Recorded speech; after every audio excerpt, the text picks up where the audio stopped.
প্রিয় দর্শক, স্ক্রিনে আপনারা দেখতে পাচ্ছেন আমার ছাদ বাগানে একটি আম গাছে কি চমৎকার আম ধরে আছে। বেশ কিছু আম পেকেও গেছে। আমি আমার ছাদ বাগানের শুরুর দিকে আম নিয়ে বেশ কিছু সাফার করেছি। আমি আমার প্রত্যাশা মতো ফলন আমি পাচ্ছিলাম না, নানাবিধ ওষুধ লেগেছিল। প্রথম ৩ বছর আমি আম পাইনি। আলহামদুলিল্লাহ গত ২ বছর ধরে আমার বেশ কিছু আম গাছে ভালো ফলন পাচ্ছি। বছরখানেক আগে একটি ভিডিওতে আমি আপনাদেরকে আমার বাড়ি ১১ গাছের ফলন দেখিয়েছিলাম, সেটার স্টোরি বলেছিলাম। আজ আপনারা স্ক্রিনে যেই গাছটি দেখতে পাচ্ছেন এটা হচ্ছে পুনাই ১২ মাসি হাইব্রিড আম। এই গাছটা বেশি বড় হয়নি, এটা বছরখানেকও হয়নি আমি রোপণ করেছি, তারও কম হবে। এটা খুব দারুণ বেড়েছে মাশাল্লাহ, এবং এটাতে প্রচুর পরিমাণে ফুল এসেছিল। প্রথম যখন চারা গাছে কিছু ফুল এসেছিল আমি সেটা ফেলে দিয়েছিলাম, কারণ হচ্ছে আম গাছে প্রথম মুকুল ফেলে দিলে পরবর্তীতে ফলন আরও বেশি পাওয়া যায়, গাছ আরও শক্তিশালী হয়। তো আমার এই গাছটাতে দ্বিতীয়বার যখন মুকুল আসলো আমি সেটা রেখেছি। পুরো গাছ জুড়ে মুকুল এসেছিল, যত ডাল আপনারা দেখতে পাচ্ছেন প্রতিটা ডালে অসংখ্য মুকুল এখানে এসেছিল।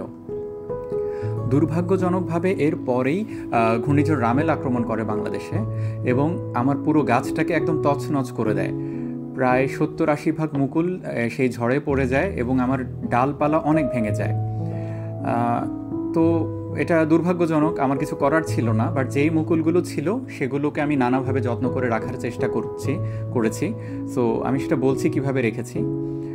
তার আগে আমি মাটি তৈরিটা এবং পাত্র সম্পর্কে বলি। আমার নিয়মিত ফলোয়াররা জানেন যে আমি একটি ব্লিচিংয়ের ড্রামে আমার ফল গাছ করে থাকি।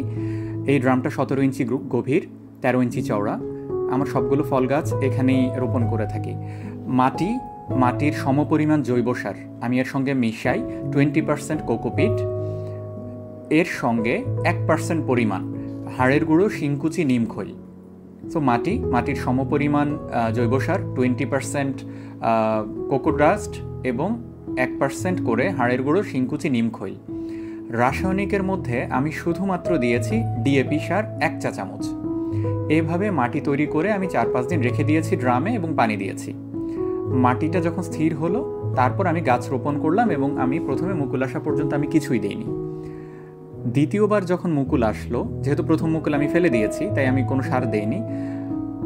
প্রথম যে কাজটা করতে হয়, আমি মুকুল আসলে দ্বিতীয়বার যখন আমার মুকুল আসলো আমি প্রচুর পানি বাড়িয়ে দিলাম গাছে। তখন পানির চাহিদা বাড়তে থাকে, এবং আপনারা দেখতে পাচ্ছেন এটা খোলা জায়গায় রাখা, প্রচুর রোদ এখানে পড়ে, তাই আমি এখানে প্রচুর পরিমাণে পানি দিয়েছি। দিনে অন্তত 2 বার করে আমি পানি দিয়েছি, মাটি যেন 24 ঘন্টা ভেজা থাকে।